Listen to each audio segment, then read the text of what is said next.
السلام عليكم ورحمة الله وبركاته. أنا عاوز الكل يسمع مشكلتي. أنا راجل عمري 50 سنة، مغترب في دولة أجنبية، ميسور الحال، عندي 4 بنات وولد. أنا انفصلت عن زوجتي من 6 شهور، هسيبهم باليوم بعد ما رفعت عليا قواضي، وكانت مصممة جدا جدا على الانفصال.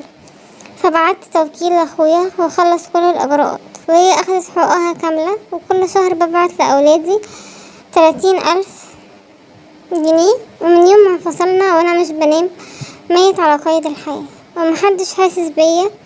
حتى اهلي اللي كانوا مقويني عليها عرفوني ان ده انسب حل بعد ما رفعت قواضي وكبروا الموضوع في دماغي. اخواتي كانوا بيزعقولي انك كل ده لسه سايبها معاك وعلى ذمتك. دلوقتي انا انفصلت عنها، وكل واحد قاعد مع زوجه ومعها اولادها، وانا اتحرمت من عيالي اللي كنت عارف عنهم كل تفاصيل حياتهم، بياكلوا وبيشربوا ايه. دلوقتي معرفش عنهم حاجة نهائي. بنتي الكبيرة قالتلي ما تكلمنيش تاني، احنا ربنا معانا، مش عاوزينك، بعد ما كانت روحها فيا.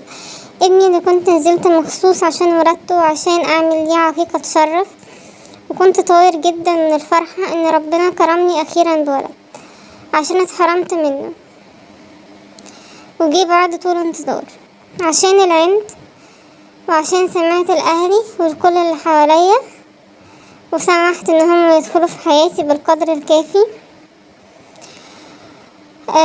ده اللي حصلي في الاخر. مراتي ما كانتش ملاك، كان لسانها طويل، بس ده كان وقت العصبية. لما اخواتي يدخلوا بينا كانت بتعيط كتير اخر فترة، وانا ما اهتمتش بيها وقلت ما كلمهاش عشان خاطر اخواتي، رغم ان تصرفاتهم تحرق الدم، بس بخاف على امي لانها بتبقى في صفها.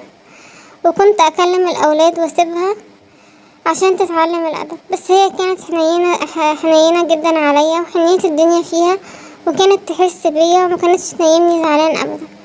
مراتي فضلت تخزن تخزن تخزن لغايه اخر خناقه وسببها اخواتي برضه، ومشيت واخدت العيال معاها، ورفعت عليا قواضي زي ما قلتلكم، وصممت على الانفصال.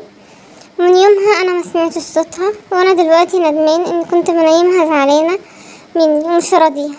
بس اخواتي واهلي خوفا منهم ومن كلامهم ان انا ما بعرفش اجيب حق مراتي منهم، انا ضيعتها من ايدي، وانا دلوقتي ندمان اني ضيعتك بسبب اهلي. دلوقتي اهلي عمالين يدورولي على عروسه عشان يقهروكي، بس انا مش عايز غيرها، وانا عايز يتلم شملنا تاني عشان خاطر عيالنا وابننا اللي فضلنا ندعي ان ربنا يرزقنا بيه، وبعيالي البنات اللي انا روحي فيهم. محدش يسمع لاهله في خراب البيوت، وانا دلوقتي مش عارف اعمل ايه. والسلام عليكم ورحمة الله وبركاته. دمتم سالمين.